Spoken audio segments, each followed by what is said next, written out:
Thank you to the goddess Asna and my family. As the blood flowed in my veins, my birthday was framed by fate.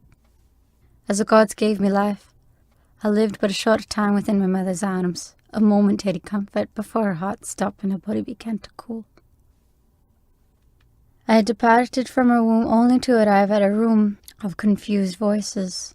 As the light blinded me, all that was being shouted all around was that she was not going to make it. Being pulled from her arms, I gasped out a cry. But the cries that surrounded and filled the room were not only mine. There were many faces, even in dark places.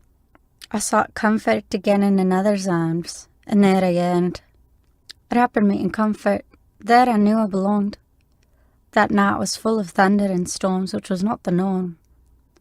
All that were around shuddered and wondered on their blunders. Grandma sighed while looking down at me, but didn't feel defeat, taking hold, rubbing, warming, and holding my feet. From that day she took hold and protected me, clearing and guiding my path every step of the way.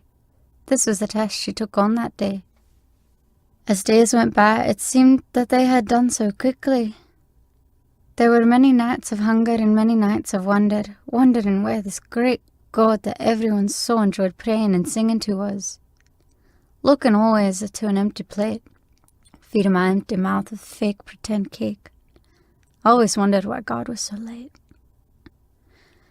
Chasing away all the pain and sorrow, watching Grandma always have to borrow, Dad never tried to stay.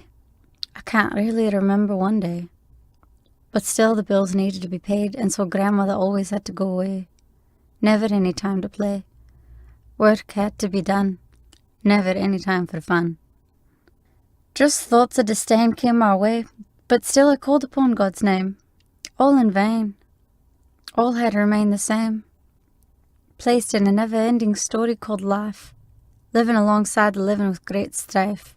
I kept all the pain from sight so no one could ever bask in delight. Throughout my plight, and sometimes during the night, I could hear the old wind whispering my name. I wondered if I was sane or insane,